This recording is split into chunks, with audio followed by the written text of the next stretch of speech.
Selamat pagi Bapak Ibu dan saudara-saudaraku, apa kabar pada pagi ini? Semoga kita semua sudah bangun dengan sehat, sukacita dan damai sejahtera dalam anugerah Tuhan kita Yesus Kristus. Senang sekali kita berjumpa kembali kita di acara Renungan Pagi edisi 5 Agustus 2022. Pagi ini bacaan kita masih dari Kisah Rasul pasal 22 ayat 23 sampai 29. Mereka terus berteriak sambil melemparkan jubah mereka dan menghamburkan debu ke udara. Karena itu kepala pasukan memberi perintah untuk membawa Paulus ke markas dan menyuruh memeriksa dan menyesah dia, supaya dapat diketahui apa sebabnya orang banyak itu berteriak-teriak sedemikian terhadap dia. Tetapi ketika Paulus ditelentangkan untuk disesah, berkatalah ia kepada perwira yang bertugas, "Bolehkah kamu menyesah seorang warga negara Rom, apalagi tanpa diadili?" Mendengar perkataan itu, perwira itu melaporkannya kepada kepala pasukan, katanya, "Apakah yang hendak engkau perbuat? Orang itu warga negara Rom." Maka datanglah kepala pasukan itu kepada Paulus dan berkata, "Katakanlah, benarkah engkau warga negara Rom?" Jawab Paulus, "Benar." Lalu kata kepala pasukan itu, "Kewarganegaraan itu kubeli dengan harga yang mahal." Jawab Paulus, "Tetapi aku mempunyai hak itu karena kelahiranku." Maka mereka yang harus menyesah dia segera mundur, dan kepala pasukan itu juga takut setelah ia tahu bahwa Paulus yang ia suruh ikat itu adalah orang Rom. Ora et labora. Saudara sekalian, ada seorang penulis buku namanya Charles Swindoll pernah berucap, "Hidup adalah 10% apa yang menimpa kita.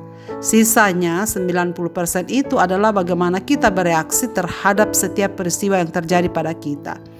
Jadi sebenarnya 10% saja yang memang menimpa diri kita.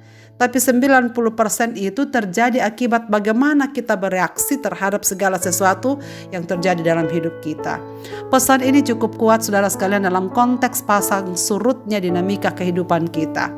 Pada suatu saat nanti kita mungkin terjebak dalam situasi sulit.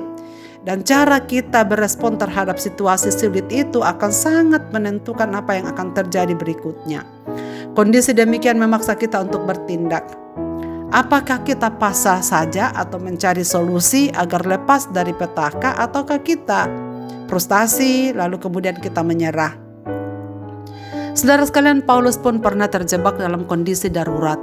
Ia bagaikan telur di ujung tanduk. Banyak orang Yahudi marah kepadanya. Untuk meredam situasi, kepala pasukan memerintahkan agar Paulus dibawa ke markas.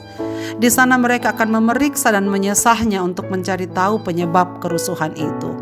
Namun perlu diketahui bahwa orang Romawi mempunyai suatu hukum, yaitu Lex Porcia. Hukum ini dibuat oleh Porcius Licinus pada tahun 185 sebelum Masehi, seorang pejabat Romawi.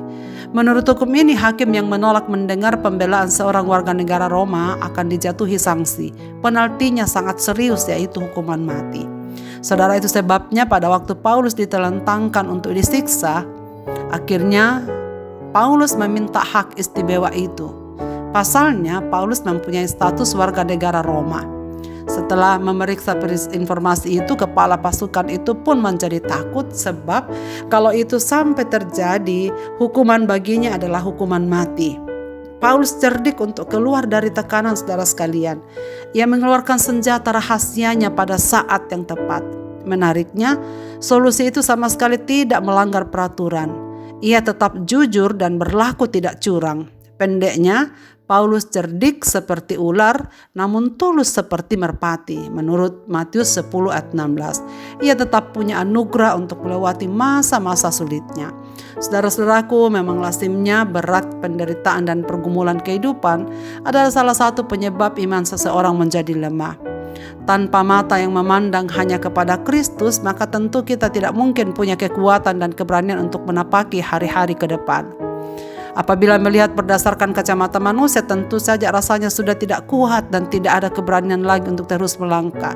Kalau kita mempelajari bagaimana Paulus melewati masa-masa yang sangat sulit setelah menjadi percaya kepada Kristus, dan ia memang memberitakan Injil kepada banyak orang, penderitaan demi penderitaan yang ia terus alami.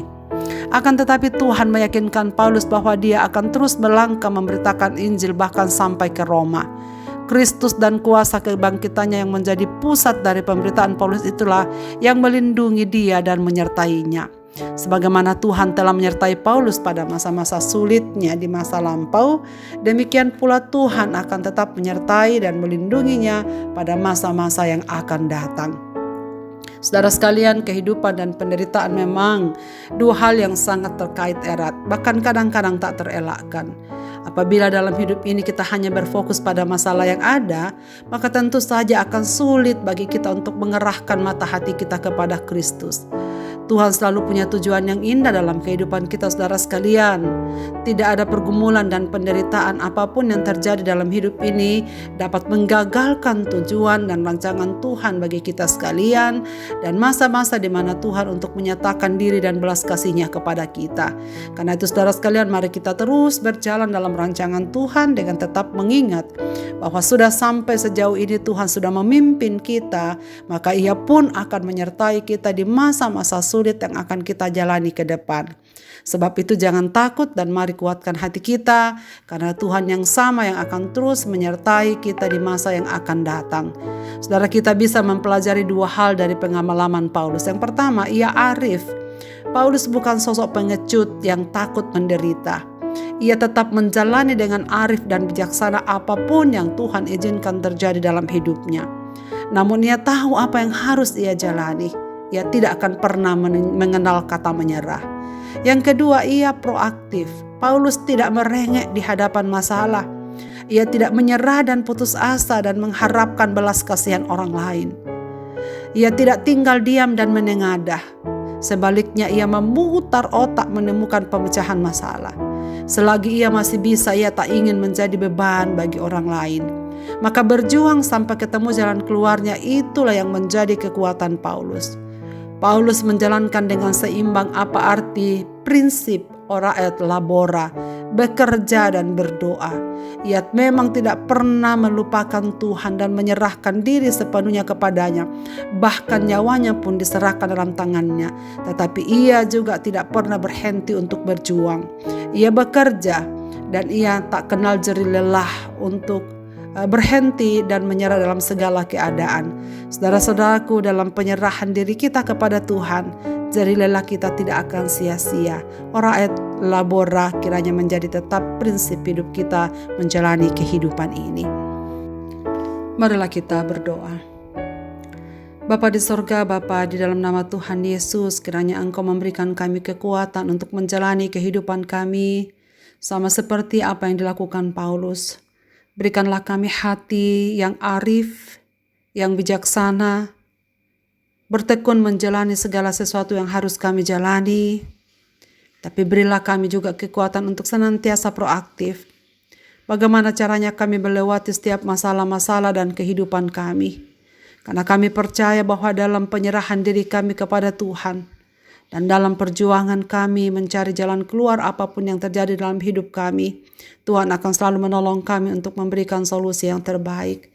Sebab Tuhan amat peduli dengan kehidupan kami. Engkau sumber kuat kami, Engkau sumber pertolongan kami, dan Engkau tahu yang terbaik untuk setiap kehidupan ini. Terima kasih ya Tuhan, bagaimana Engkau bekerja melalui kehidupan hamba-Mu Paulus. Kami percaya juga Engkau akan terus bekerja dalam hidup kami. Allah yang sama yang kami sembah, Tuhan yang kami kenal dalam Kristus, adalah Tuhan juga yang hadir dalam kehidupan kami kini, yang akan terus memimpin kami di masa depan. Bapa di sorga, biarlah firman-Mu ini menjadi kekuatan kami bersama-sama dalam menjalani kehidupan ini.